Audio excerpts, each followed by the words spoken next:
അസ്സലാമു അലൈക്കും വറഹ്മത്തുള്ളാ. പ്രിയമുള്ള സുഹൃത്തുക്കളെ, തബ്ലീഗ് ജമാഅത്ത് ഈ ഒരു പേര് കേൾക്കുമ്പോൾ തന്നെ നമ്മുടെ മനസ്സുകളിലേക്ക് ഓടി വരുന്നത് നല്ല തൊപ്പി വെച്ച, നീള കുപ്പായമിട്ട, താടിയൊക്കെ നീട്ടി വളർത്തിയ ഒരു വ്യക്തി. ഇവർക്കെന്താണ് കുഴപ്പം? സാധാരണക്കാരായ ആളുകൾ ചോദിക്കുന്ന ഒരു ചോദ്യമാണ്.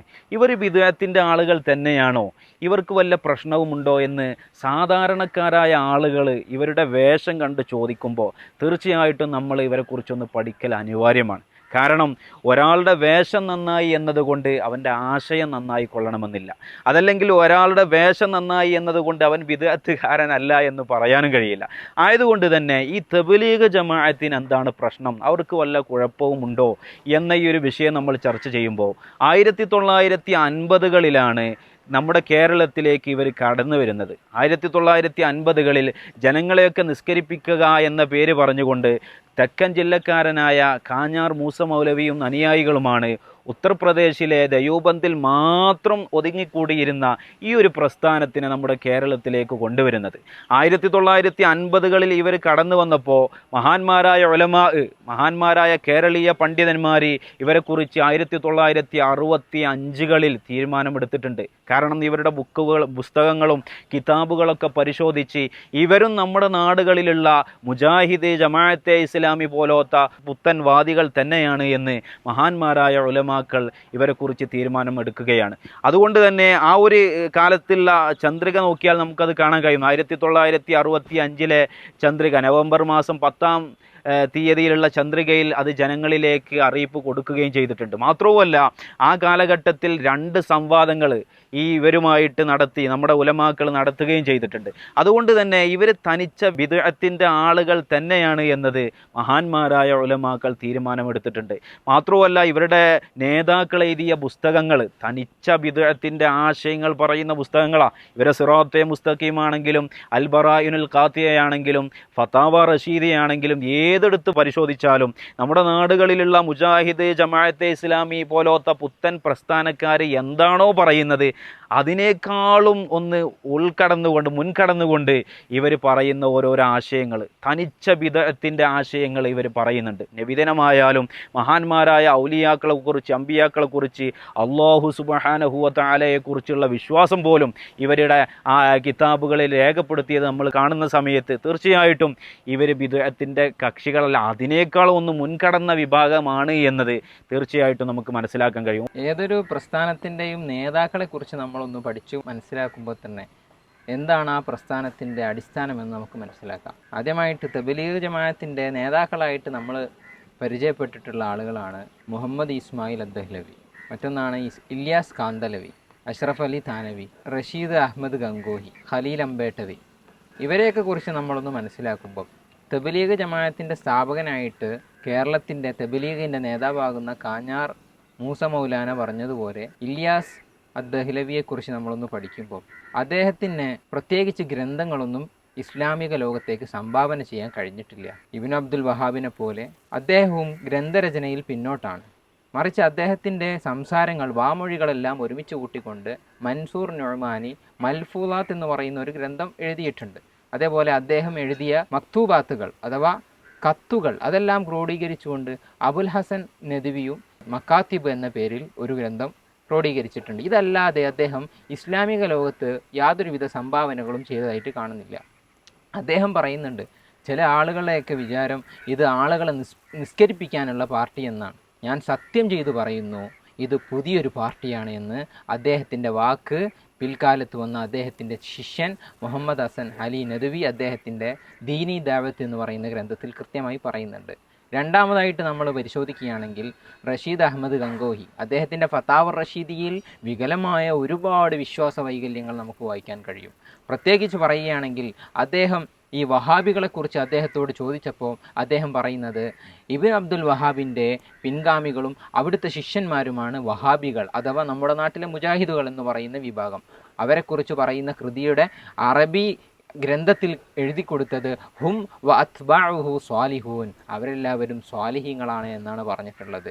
ഇതേപോലെ തന്നെ അദ്ദേഹത്തിൻ്റെ ഗ്രന്ഥങ്ങളിൽ ഒരുപാട് വികലമായ ആശയങ്ങൾ നമുക്ക് കാണാൻ കഴിയും. പ്രത്യേകിച്ച് അദ്ദേഹം ഈ അദൃശ്യജ്ഞാനം, നബി സല്ലല്ലാഹു അലൈഹി വസല്ലമ തങ്ങൾക്ക് ഇൽമുൽ ഗൈബ് ഉണ്ടോ ഇല്ലേ എന്നൊരു ചർച്ചയിൽ അദ്ദേഹം പറയുന്നത് നബി സല്ലല്ലാഹു അലൈഹി വസല്ലമ തങ്ങൾക്ക് അദൃശ്യജ്ഞാനം അറിയില്ലായിരുന്നു. പ്രത്യേകിച്ച് അങ്ങനെ ഒരു അദൃശ്യജ്ഞാനം തനിക്കുണ്ടെന്ന് നബി സല്ലല്ലാഹു അലൈഹി വസല്ലമ തങ്ങൾ പറഞ്ഞിട്ടില്ല.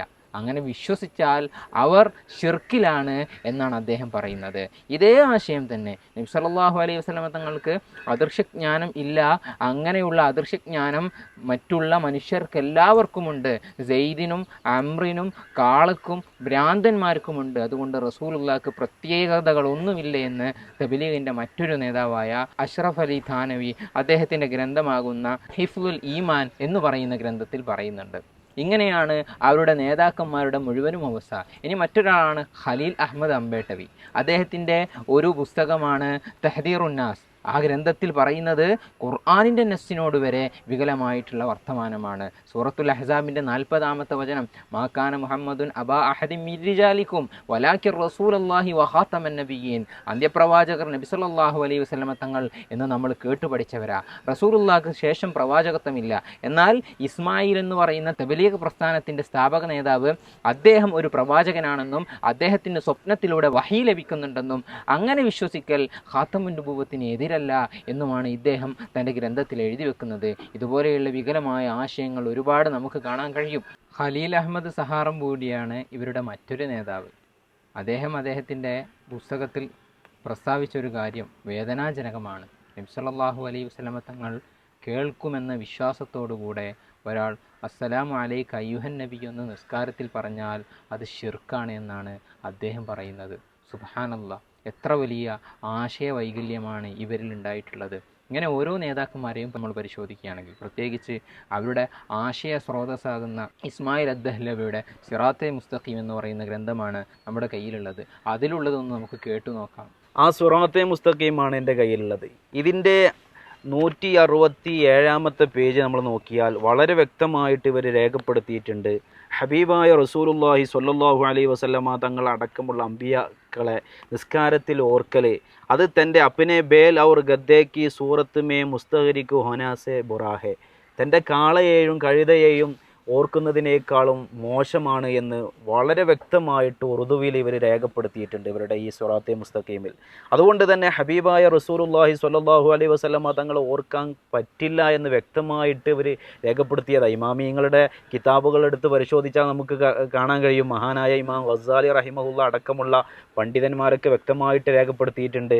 ഫഅഹ്ലിർ ഫീ ഖൽബിക അന്നബിയ സ്വല്ലല്ലാഹു അലൈഹി വസല്ലം, നിസ്കാരത്തിൽ അസ്സലാമു അലൈക അയ്യുഹൻ നബിയ്യു എന്ന അത്തഹിയാത്തിൽ മുത്തുനബിയോട് സലാം പറയുമ്പോൾ നമ്മുടെ ഹൃദയത്തിലേക്ക് മുത്തുനബിയെ കൊണ്ടുവരണം, ഹാളിറാക്കണമെന്ന് ഇമാമിയങ്ങൾ വ്യക്തമായിട്ട് പഠിപ്പിച്ചതാണ്. പക്ഷേ അതിനൊക്കെ വിരുദ്ധമായിട്ടുള്ള ആശയങ്ങളാണ് ഇവർ പഠിപ്പിക്കുന്നത്. ഇവർ നേതാക്കൾ കറക്റ്റ് വ്യക്തമായിട്ട് രേഖപ്പെടുത്തിയതാണ് നമ്മളിവിടെ വായിച്ചിട്ടുള്ളത്. അങ്ങനെ ഒരുപാട് ആശയങ്ങൾ നേരത്തെ പറഞ്ഞ ഫത്താവ റഷീദിയിൽ എടുത്ത് നമ്മൾ നോക്കുമ്പോൾ നബിദിനത്തിന് കൊടുക്കുന്ന ചീരണി കഴിക്കാൻ പാടില്ല, അതിൻ്റെ ഭക്ഷണം തിന്നൽ ഹറാമാണ്. അതുപോലെ തന്നെ നബിദിനാഘോഷം ശ്രീകൃഷ്ണ ജയന്തിയുടെ ആഘോഷം പോലത്തെ ഒരു ആഘോഷമാണ് എന്നൊക്കെ അൽബറായുനുൽ ഖാത്തിയ പോലത്തെ ഇവരുടെ നേതാക്കൾ എഴുതിയ കിതാബുകളിൽ വ്യക്തമായിട്ട് രേഖപ്പെടുത്തിയിട്ടുണ്ട്.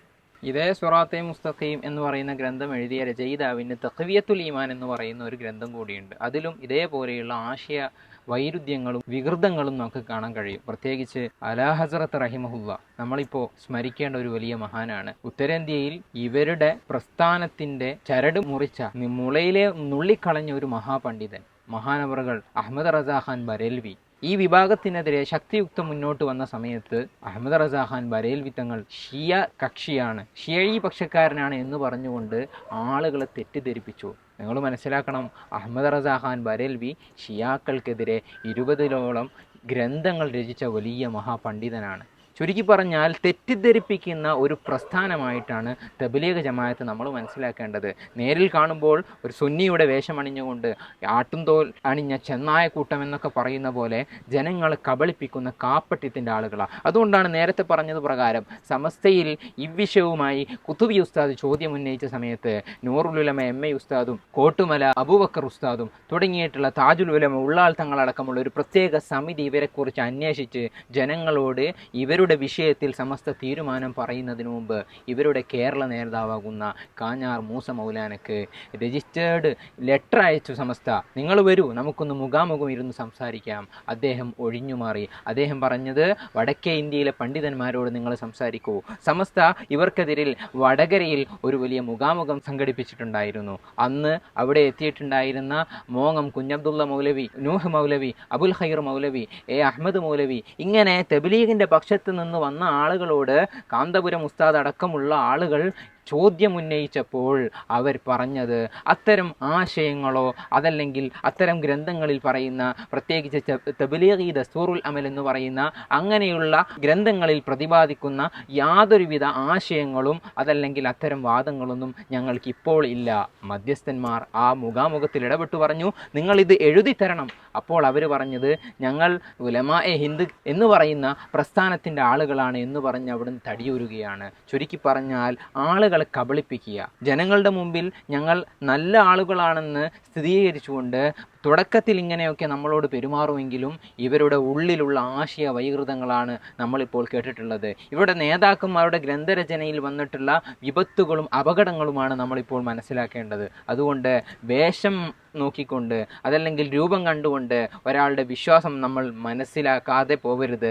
നമ്മളുടെ വിശ്വാസവും നമ്മുടെ ദീനും കളങ്കപ്പെടുത്താതിരിക്കാൻ നമ്മൾ ശ്രദ്ധിക്കണം. പല പേരിലും വ്യാജേന ഇസ്ലാമിൻ്റെ ആളുകളായിട്ട് പലപ്പോഴും പലരും രംഗപ്രവേശനം ചെയ്യാറുണ്ട്. പക്ഷേ അതൊന്നുമല്ല ഇസ്ലാം. ഹബീബായ നബി സല്ലല്ലാഹു അലൈഹി വസല്ലം തങ്ങളും അവിടുത്തെ സ്വഹാബത്തും പിൻഗാമികളായ അയിമ്മത്തും കൃത്യമായി വരച്ചു കാണിച്ച പാതയിൽ നമ്മൾ ഊന്നി നിൽക്കണം. അതുകൊണ്ട് തന്നെ തബ്ലീഗ് ജമാഅത്തിൻ്റെ ആശയങ്ങൾ ഒരിക്കലും അഹ്ലുസുന്നത്തി വൽ ജമാഅത്തിൻ്റെ ആശയങ്ങളുമായി പൊരുത്തപ്പെട്ടു പോകുന്നതല്ലെന്ന് നമ്മൾ മനസ്സിലാക്കണം. അതുകൊണ്ട് വിശ്വാസികളാരും വഞ്ചിതരാവരുത് എന്ന് മാത്രം ഉണർത്തി നിർത്തുന്നു. അസ്സലാമു അലൈക്കും.